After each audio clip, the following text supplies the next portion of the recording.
오늘 하나님이 주신 말씀은 예레미야 50장입니다.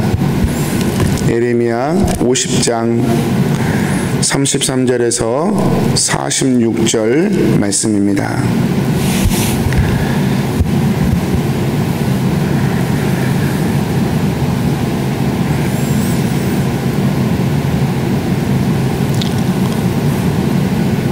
만군의 여호와께서 이와 같이 말씀하시니라. 이스라엘 자손과 유다 자손이 함께 학대를 받는도다. 그들을 사로잡은 자는 다 그들을 붙들고 놓아주지 아니하리라. 그들의 구원자는 강하니 그의 이름은 만군의 여호와라. 반드시 그들 때문에 싸우시리니 그 땅에 평안함을 주고 바벨론 주민은 불안하게 하리라. 여호와의 말씀이니라. 칼이 갈대아인의 위에와 바벨론 주민의 위에와 그 고관들과 지혜로운 자의 위에 떨어지리라. 칼이 자랑하는 자의 위에 떨어지리니 그들이 어리석게 될 것이며 칼이 용사의 위에 떨어지리니 그들이 놀랄 것이며 칼이 그들의 말들과 병거들과 그들 중에 있는 여러 민족의 위에 떨어지리니 그들이 여인들같이 될 것이며 칼이 보물 위에 떨어지리니 그것이 약탈되리라. 가뭄이 물 위에 내리어 그것을 말리리니 이는 그 땅이 조각한 신상의 땅이요 그들은 무서운 것을 보고 실성하였음이니라. 그러므로 사막의 들짐승이 승냥이와 함께 거기에 살겠고 타조도 그 가운데에 살 것이요 영원히 주민이 없으며 대대에 살 자가 없으리라. 여호와의 말씀이니라. 하나님께서 소돔과 고모라와 그 이웃 성읍들을 뒤엎었듯이 거기에 사는 사람이 없게 하며 그 가운데에 머물러 사는 사람이 아무도 없게 하시리라. 보라, 한 민족이 북쪽에서 오고 큰 나라와 여러 왕이 충동을 받아 땅끝에서 일어나리니 그들은 활과 투창을 가진 자라. 잔인하여 불쌍히 여기지 아니하며 그들의 목소리는 바다가 설레임 같도다. 딸 바벨로나, 그들이 말을 타고 무사같이 각기 내 앞에서 대열을 갖추었도다. 바벨론의 왕이 그 소문을 듣고 손이 약하여지며 고통에 사로잡혀 해산하는 여인처럼 진통하는도다. 보라, 사자가 요단의 깊은 숲에서 나타나듯이 그가 와서 견고한 초소를 칠 것이라. 내가 즉시 그들을 거기에서 쫓아내고 택한 자를 내가 그 자리에 세우리니 나와 같은 자 누구며 출두하라고 나에게 명령할 자가 누구며 내 앞에 설 목자가 누구냐. 그런즉 바벨론에 대한 여호와의 계획과 갈대아 사람의 땅에 대하여 품은 여호와의 생각을 들으라. 양떼의 어린 것들을 그들이 반드시 끌어가고 그들의 초장을 황폐하게 하리니 바벨론이 약탈당하는 소리에 땅이 진동하며 그 부르짖음이 나라들 가운데 들리리라 하시도다. 아멘.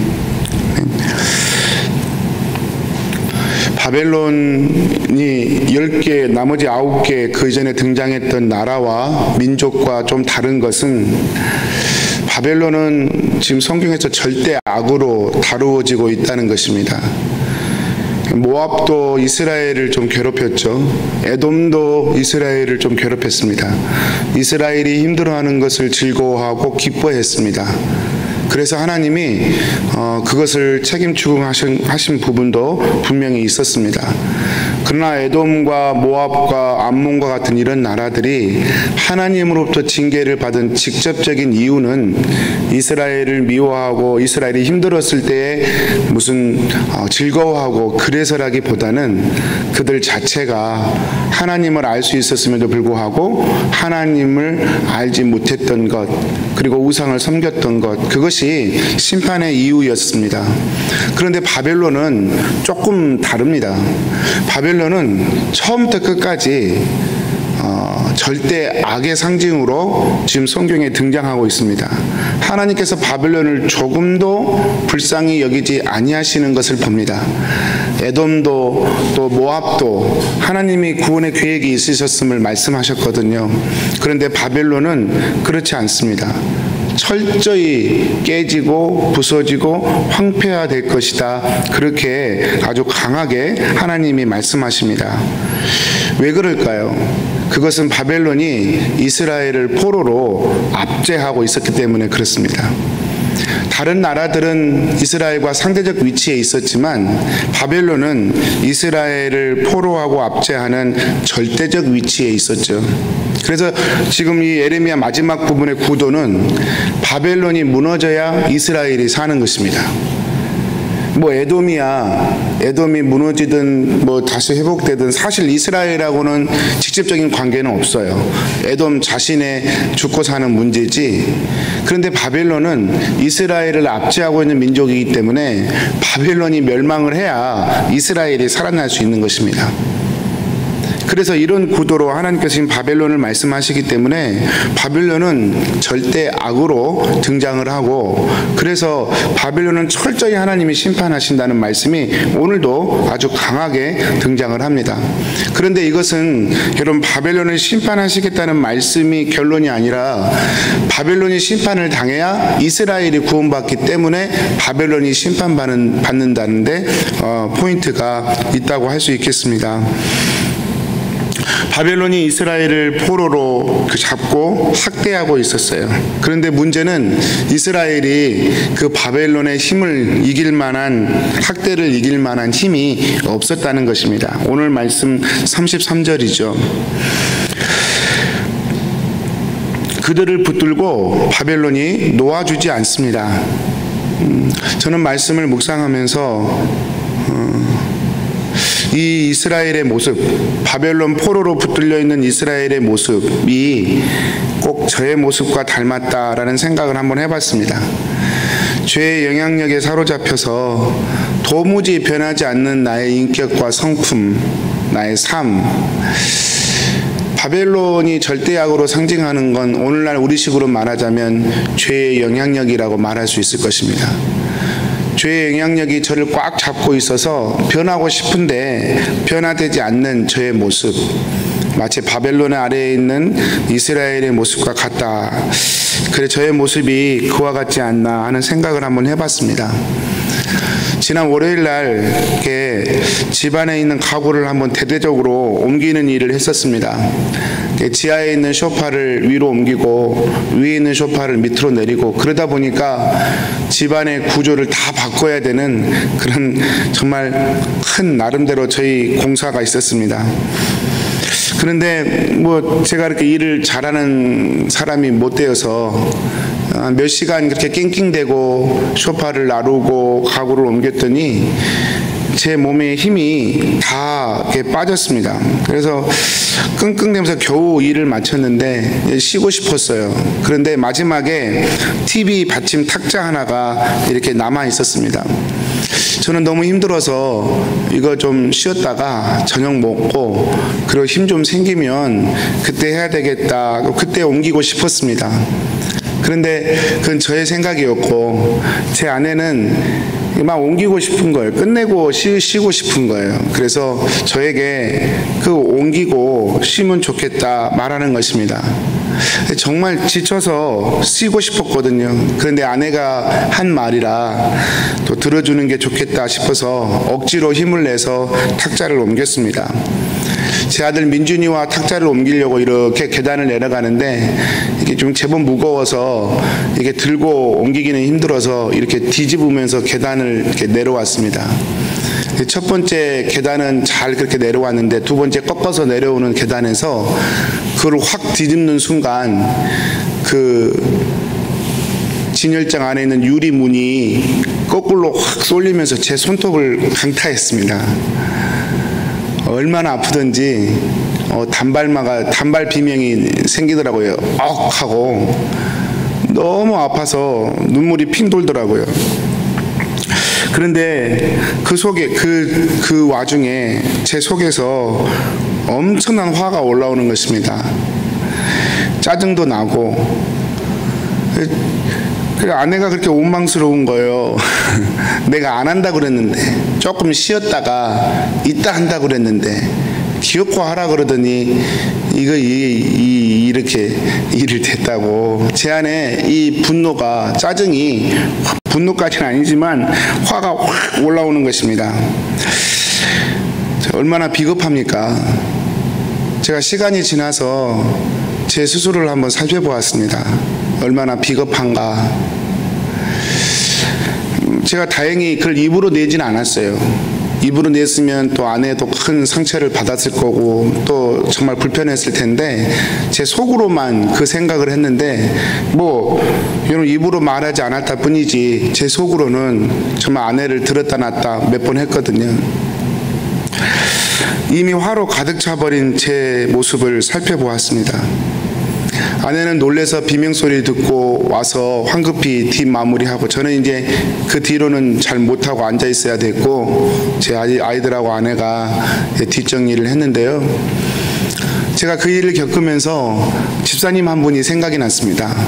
몇 달 전에 아주 오래전에 교회 집사님 한 분이 아내분이 이렇게 우리 남자 집사님이 손가락이 차에 이렇게 끼어 있는데 그걸 모르고 문을 쾅 닫았어요. 여러분 우리 그럴 때가 있잖아요.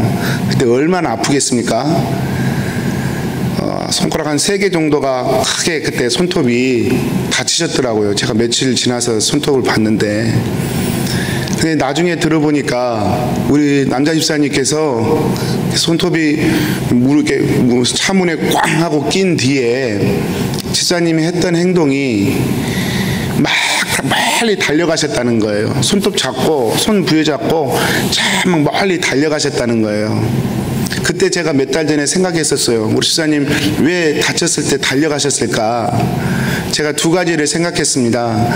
첫 번째는 너무너무 아프니까 그 아픔을 어떻게든 좀 상쇄시켜 보기 위해서 막 달리지 않았을까 그런 생각이 들었고요.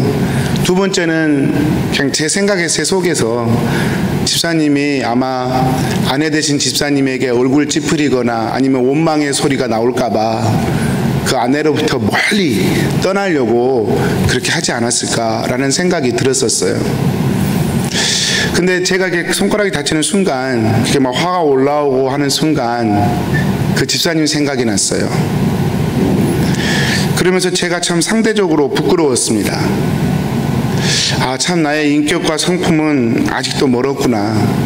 적어도 저보다 우리 그 집사님께서 아내를 사랑하시고 배려하는 것은 그 인품과 성품은 저보다 정말로 훌륭하신 분이시구나. 정말 그런 생각이 제 안에 들었습니다. 아직도 멀었구나. 제가 입술로 설교를 하고 뭐 복음을 전한다고 하지만 저의 인격과 삶은 여전히 제 죄의 습성과 죄의 뿌리에 깊이 박혀 있구나. 저의 어떤 부족함을 그 일을 통해서 다시 한번 깨달아 볼 수 있었습니다. 제 안에 그런 질문이 드는 거예요. 저는 과연 변화될 수 있겠는가? 나는 과연 새로워질 수 있겠는가? 가정을 책임지고 한 여자의 인생을 책임지고 주님이 교회를 사랑했듯 그렇게 지켜주고 또 내게 맡겨진 목사의 일들을 책임감 있게 감당하면서 그렇게 인격의 성숙과 삶의 변화를 이루며 살 수 있겠는가? 그것이 가능한가? 라는 질문이 제 안에 있었습니다. 그런 마음이 있어서 그런지 오늘 이제 이 큐티 말씀을 보면서 제 마음에 적지 않은 위로가 또 힘과 용기가 생기는 것을 이렇게 느낄 수 있었습니다. 오늘 34절 말씀은 그렇게 말씀하십니다. 하나님은 능하신 분이시라는 것입니다. 하나님은 나를 바꾸시기에 능하신 분이시라는 것입니다. 이스라엘은 바벨론을 이길 힘이 없습니다. 바벨론이 붙들고 놓아지지를 않습니다. 그런데 하나님은 그 바벨론보다 훨씬 강하신 분이시라는 것입니다. 그래서 하나님께서는 이 바벨론과 싸우실 것이고 그래서 결국은 이스라엘을 건져내실 것이라 오늘 말씀하십니다. 이 강하신 하나님에 대해서 오늘 34절은 약 3개의 단어를 사용해서 그 강하신 하나님에 대해서 설명을 하는데요. 제가 짧게만 요약해 보면 그것입니다. 첫 번째로 하나님은 구원자라 그렇게 설명합니다. 하나님은 구원자시다. 나의 절망과 낙심으로부터 나를 구원하시는 분이 하나님이시다. 죄의 영향력을 하나하나 깨고 서로 갈등하고 미워하고 반목하는 그 우리의 삶의 바운더리를 철저히 깨뜨리시고 우리로 하나님 나라를 경험하게 하시고 하나님의 백성으로 살게 하시는 그런 것에 능하신 구원자시다. 하나님은 우리에게 말씀하십니다. 이 영적인 구원만을 의미하지 않습니다. 제가 언젠가 말씀드렸던 것처럼 대천덕 신부님이 하셨던 이야기 중에 하나님은 우리의 영만 구원하신 것이 아니라 우리의 육체도 구원하셨습니다. 그렇게 말씀하신 적이 있습니다. 하나님은 우리의 전 인격을 구원하십니다. 전인적인 구원이라고 그러죠. 하나님이 우리가 죽어서 천국 가는 것만 구원이 아니라 이 땅에서 우리가 육체적으로 당하는 심리적인 고통들, 육체적인 아픔들, 경제적인 어려움들, 삶의 어려움들까지도 우리 하나님은 능히 우리를 구원하시고 건져내실 수 있는 분이시라는 것입니다. 두 번째로 하나님이 오늘 본문에서 말씀하신 분은 하나님은 강하신 분이라는 겁니다. 우리를 구원하시는데 강하신 분이시다. 오늘 본문에서 34절에 만군의 여호와라는 단어를 씁니다. 만군의 여호와라는 말은 군사적인 용어입니다. 하나님께서 싸우실 때, 전쟁을 하려고 하실 때 쓰시는 단어가 만군의 여호와라는 뜻입니다. 하나님께서 이스라엘을 위하여 싸우시는데, 바벨론을 적으로 삼고 싸우시는데 그분은 강하신 분이라는 것입니다.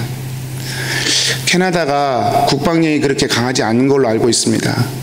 그럼에도 불구하고 전쟁에 대한 염려는 거의 없는 것으로 알고 있습니다. 왜냐하면 미국 옆에 있기 때문에 그렇죠. 세계에서 가장 강대한 나라인 미국 옆에 캐나다가 국경을 쭉 끼고 있기 때문에, 그리고 미국과 우호 관계에 있기 때문에 전쟁을 염려할 필요가 없겠죠.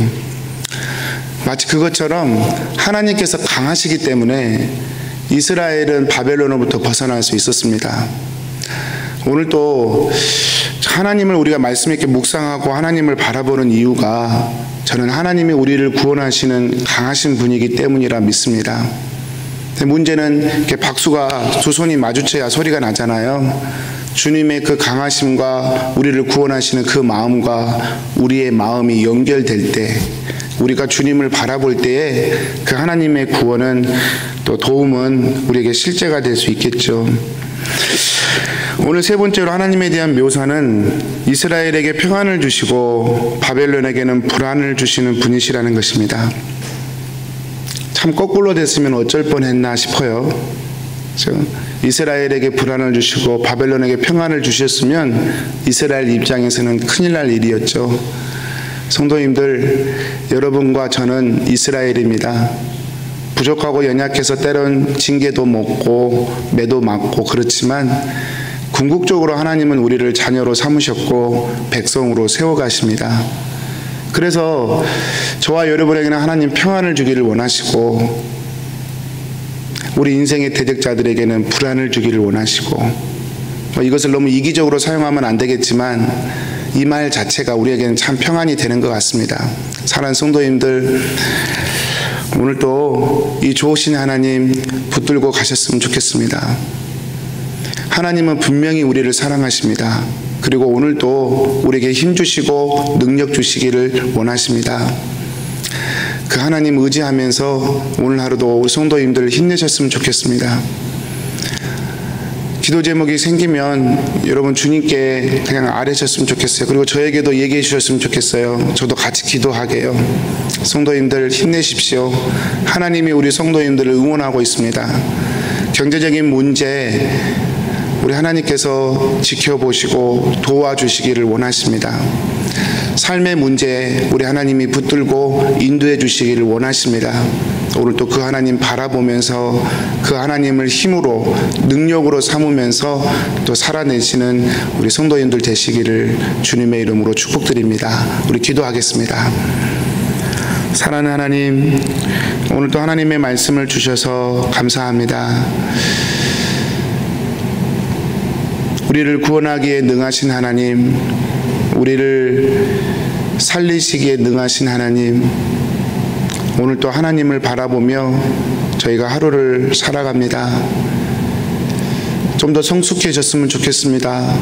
좀 더 인격적인 믿음이 되었으면 좋겠습니다. 좀 더 삶 가운데 우리 주님이 도우시고 역사해 주심을 경험하는, 그리고 간증하는 삶이 되었으면 좋겠습니다. 오늘 말씀하신 그 말씀 오늘 또 저희 삶 가운데 이루어 주시고, 우리 인생을 억압하고 억누르는 모든 바벨론으로부터 오늘 또 우리 한 사람 한 사람들을 구원해 주시고 인도하여 주옵소서. 우리 사랑하는 킹스 하나님께 성도들 가정 한 가정 안녕들을 붙잡아 주시고, 하나님 오늘 하루도 주님의 사랑 안에 거하게 해주시고, 주님과 교통하며 주님과 연결되며 주님의 도우심을 덧입는 귀한 하루가 되어지도록 우리 주님 축복하여 주옵소서. 예수님의 이름으로 기도합니다. 아멘. 하늘에 계신 우리 아버지,